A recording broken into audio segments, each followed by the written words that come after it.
In this video, I am going to tell you how to fast track your care job application and get the job. How to fast track your care job, okay?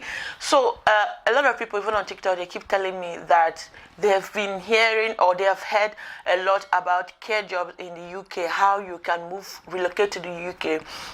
Relocate to the UK as a carer or as a senior carer, but they have not been opportune to get this job. Sometimes it's not because you see a lot of adverts, a lot of people posting about care homes and care companies recruiting with sponsorship in the UK, and you have tried your best to apply, but you don't still get this job. Maybe the problem is actually you, not people telling you to apply. And the truth is, there are people genuinely getting this job. A lot of people have also asked me, especially on TikTok, they keep asking me, who are they employing? Who are they employing? I keep applying and I don't get. Don't worry. Just relax. In this video, I'm going to tell you how to fast track this. And if you use this method, trust me, just give yourself 5 to 6 weeks and you are going to land yourself a job. All right? Just listen carefully, watch to the end of this video to get every details. Hello everyone, my name is Queendaline Aniakor, and if you're seeing me for the first time, come on, this is my channel. Here we talk about life in the UK, how to relocate and move abroad, not just UK but other parts of the world, and also lifestyle. So if this is your first time seeing me, please do remember to subscribe. And if you're my returning subscriber, I really do love you. I appreciate. Please keep watching and keep sharing. You don't know who you might help. You don't know who you're helping. Anyway, that being said, let us continue. The truth is, it is not enough to keep applying for jobs. I mean, whether the job is legit or not, what good is it to apply for several jobs? Some people apply to 50, 20, 100 jobs and they don't still get reply. I mean, positive reply, because when we're talking about reply, some people get negative, unfortunate mails. That's what we call it. So what good is it applying for spaces when you are not qualified for it? Now, to be a carer, to get a care job, you don't have any specific qualification. However, there are things you should do in order to meet up to your employer's satisfaction, in order for you to satisfy whichever employer that is going to employ you. The other day I was going through someone's CV because I said I wanted to help some people personally, and I was going through some people's CV and I just said to myself, if I was an employer, to be honest, I wouldn't even employ you. Yes, because it doesn't even make sense. The CV wasn't making sense to me at all. And if you don't know how to write a good CV, just let me know and I'll get you how to do that. Okay? So I'm going to simply tell you how to qualify, how to make yourself qualified for this job, and the type of companies to look out for when you fall in a certain category that I am going to mention. And these categories are actually two. I just said these two categories. So let me try to be slow. I've got comments saying that I talk fast. Okay, so these categories I want to mention, there are two. One are people who studied health-related courses in school, either as a diploma level, either in a diploma level or university level. Those people, the health sciences, they are category 1. And the second categories are people who do not have any care qualification in school, like people who study arts. These are the category 2. Your category will depend on the type of company you are applying. It doesn't matter if you study science or not, but how you apply and where you apply matters. Right now, let me start on the tips on how to fast track your job. This is from experience, and I've gathered it from a lot of people who have already succeeded. I'm not just talking about out of nowhere. These people have succeeded and they are here in the UK. So let us start. Number 1, this is very important. I would like you to know that you have to realize that you have to spend money. I have said so many have to, but it's for a reason. You have to spend money. Even if you apply for a scholarship, you still have to spend your own money to an extent. Okay? So you have to realize that you have to make financial commitments. So where do you make these commitments to? One is in your IELTS, your English competency exam or test. It is part of the visa process. I mean, it's part of the visa requirement. I also want to mention TB, police clearance, and TB, police clearance. But I know you are going to tell me that those are flight or visa requirements. I know they are visa requirements, but some employers will ask you if you have it. Now, you don't have to rush to go and get your TB test or get your police clearance. Even if you get it, it is still good for you.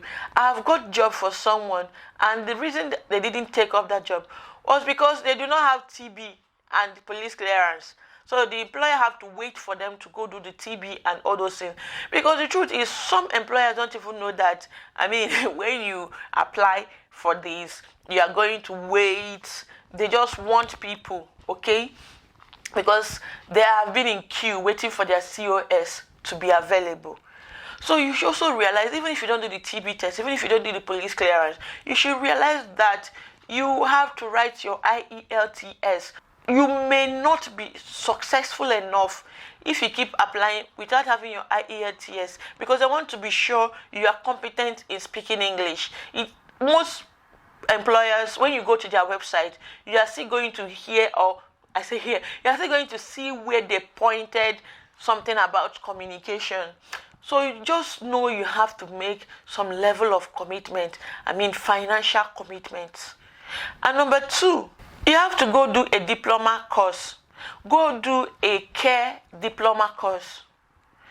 Now, it's unfortunate that some care certificates that used to be free and now they are no longer free. And some that were really cheap are now very expensive.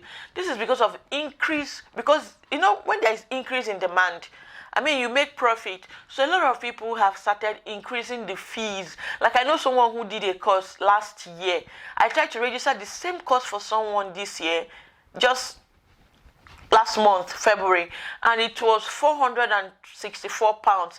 This is something that wasn't even up to £20 when she did it. So this is still part of the financial commitment. You have to do a care course. However, there are cheaper ones like Academy, Allison, and Reeds. I saw one in Reeds. You can do diploma, level 3 diploma courses. This is also different from NVQ level 2 or level 3 courses. Okay? So when you do some of these courses, then number 3 is to get a good CV and a good supporting statement, or rather make a good application. Now let's talk about the CV first. No matter how qualified you are and your CV is looking anyhow, I mean, no one is going to take you seriously. Let's be frank, no one will take you serious. But when you write a good CV, and when you are writing this CV, I'm going to tell you things you need to include in this CV. You have to include, you have healthcare experience. I know a lot of you will tell me, you don't, what about people who studied art and they do not have care experience? No. Even if you studied art, okay, you can still have opportunity. There are so many healthcare companies in your country. I'm from Nigeria, so there are so many healthcare companies in Nigeria that are willing to let you work and give you reference. And in your CV, make sure you have a verifiable care company you've worked for. Something that when they go, because the truth is they are becoming strict with scrutinizing references. You don't just want to put just anything. And when you're asked to get email for a reference, or when you write your email for the reference, I'm seeing gmail.com or yahoo.com or hotmail.com. No, it has to be a professional email. Also, in that CV, your email should try to be your name. For instance, my name is Queendaline Aniakor, so it should be Queendaline Aniakor or queendaline.aniakor@yahoo.com, even though that's not my email. But I am telling you, this is what it should look like. It should be your name. Don't do like me. Like my email is darlingnexy at what is darlingnexy, for crying out loud. When you send an application with such email, I mean, you are already unserious, to be honest, because there are competitions. These jobs, they are competitive, and you don't want to sound like a joke. Use a good email address when you are submitting your CV and your applications. And even on your CV, make sure you have a reachable phone number and a reachable email. Then another thing is, like I said about reference, they are becoming really, really strict. I have a personal experience. My other half, when he was making an application, do you know they went to the extent of going to the website of the hospital he put on his CV without even telling him? They were looking for their email on their website, and they had to call. We didn't even know. They had to call him to let him know that, see, there was no email on this website. How do we prove you worked for these people? They went to the extent of getting pay slip, and even employment letter to prove that he actually worked there. So the truth is that they're becoming really, really serious about references. So when you want to put a reference, put a verifiable one. And when you want to put an email of your reference, make it a professional one. Or just put on your CV, reference is available on demand. Simple. Okay? And then you sort yourself out. Also, on your CV, make sure you attach. I mean, even if you studied accounting in school, there are so many accountants here in the UK working as a healthcare assistants. All these care courses you do online, they are not just the main thing. When you reach UK, they still train you. Actually, they train you properly on how to handle patients. So those ones you do is just for you to have a background knowledge.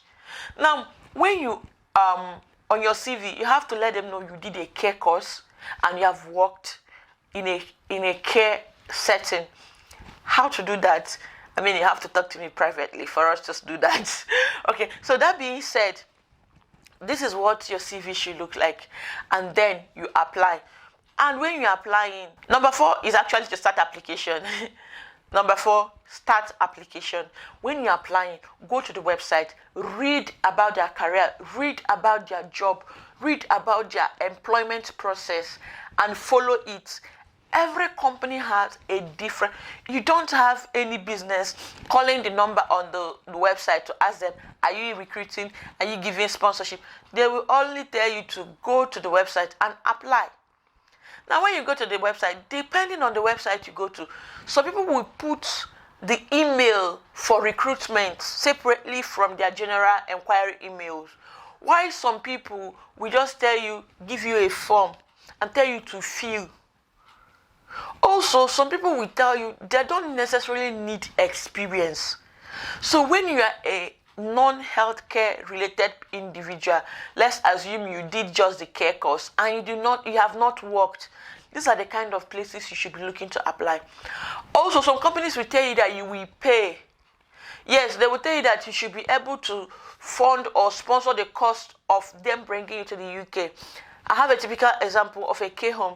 This is not an agent telling you bring money for COS. No.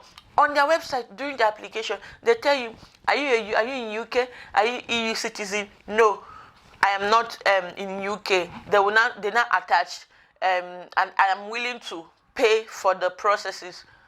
Some people will want you to actually pay at least some level of commitment. And when you have done all these things, then you sit back and relax. There's no need rushing to apply for jobs when you are not qualified for it. There is no need. Also, if you have enough money, try to get your TB, try to get your police clearance, and make sure you note them either in your supporting statement or on your CV. It will actually help to boost your chances. Because if I am an employer and I want to recruit people urgently, I'm definitely looking for people who have all the requirements for visa application. Yes, I'll be looking for people who have all the requirements for visa application. So don't tell me, I spoke with one agent the other day. I've started talking fast again. I spoke with one agent the other day. He told me that he knows all those things expires, but it is important to have them. So that when you see an employer, you don't have to start doing, I want to go and book, I want to go and do this one, I want to go and do that one, and keep wasting your time. And for the record, no employer will actually take you without your IELTS. I mean, they won't even start without you writing IELTS. Just know that one and have peace. And if you cannot afford IELTS, and you are a university graduate, go get UK ENIC. UK ENIC or IELTS are the requirements for proof of your English. Most importantly, when you are applying for jobs, it is normal, it is natural. You should have a certain fund in your account for the proof of fund. It is part of the requirement because you're going to show a proof of fund, especially when a company does not give you maintenance, which most of them no longer give. So have a proof of fund. You only need 1,000. I'm sorry I said you only, but you need 1,270 pounds, which is about 1 million or 1.2 million, depending on the rate you are using. So this money should be in your account. It should be in your account while you are looking for all these things. All right, hope this is helpful. Just try to implement all these and add them, and try to remove unnecessary things from your CV. Unnecessary things, honestly, try to remove them from your CV. I mean, it makes your CV look like a joke. Hope this was helpful. Please remember to share and please subscribe. Bye.